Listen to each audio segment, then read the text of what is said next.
राज्यात मराठा आरक्षणाचा मुद्दा पेटून उठला असून माननीय सर्वोच्च न्यायालय दिल्ली यांनी मराठा आरक्षणासंदर्भात क्युरिटी पिटिशन स्वीकारलेली आहे।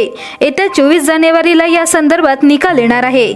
यावर राज्याच्या महिला व बालकल्याण मंत्री अदिती तटकरे यांना विचारणा केली असता जी बाब न्यायालयात आहे त्याबाबत अधिक भाष्य करणार नाही, मात्र कुणाच्याही आरक्षणाला धक्का न लागता मराठ्यांना कायद्याच्या चौकटीत टिकणारा आरक्षण मिळावं ही महायुती सरकारची भूमिका असल्याचे अदिती तटकरे म्हणाल्या।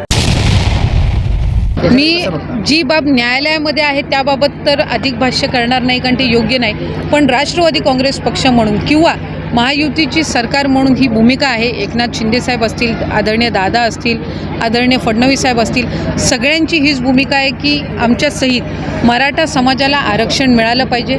ते आरक्षण मिळत असताना कुठल्याही इतर घटकाला किंवा ज्यांना आत्ता विद्यमान आरक्षण आहे त्या घटकाला धक्का न लागता कायद्याच्या चौकटीत टिकणारं आरक्षण हे मराठा समाजाला निश्चितपणाने मिळालं पाहिजे, अशी आमची ठाम भूमिका आहे।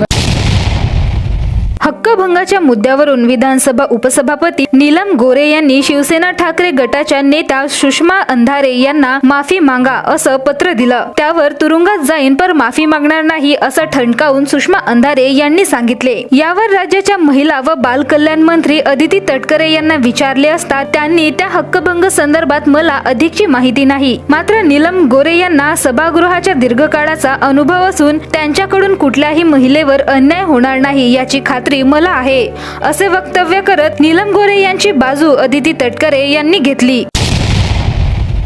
अधिक फटकेबाजी सुरू झालेली आहे, मात्र आज सुषमा अंधारे यांनी तुरुंगात जाईन पण माफी मागणार नाही असं बोलतात। नाही, या संदर्भामध्ये खरं तर त्यांनी कुठल्या गोष्टींवर किंवा काय बाबी नमूद करून तिथं हक्कभंगाची कारवाई झालेली आहे याची मला अधिकची माहिती नाही आहे।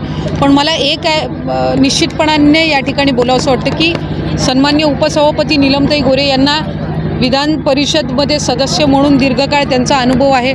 उपसभापती म्हणून पण जवळपास आता ते 2.5-3 वर्ष त्या ठिकाणी काम पाहत आहेत आणि त्याच्यामुळे जे काही आहे ते सभागृहाचे नियम असतील किंवा कायद्याच्या चौकटीत ज्या काही गोष्टी आहेत त्याला धरूनच त्याला अनुसरूनच त्या कारवाई करतील।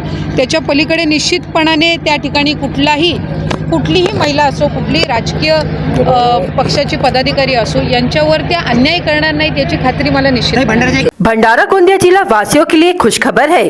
अब आपका मनपसंद channel BS crime media news अब आपके केबल नेटवर्क पर, जी हां, अपने केबल नेटवर्क के एशियन चैनल नंबर 13 पर उपलब्ध है। BS क्राइम मीडिया न्यूज पर खेल, राजनीति, क्राइम, साहित्य व अन्य खबरें प्रकाशित की जाती है। हमारे साथ जुड़ने के लिए तथा हमारे चैनल में खबरें, विज्ञापन आदि के लिए संपर्क करें 8669151757 पर।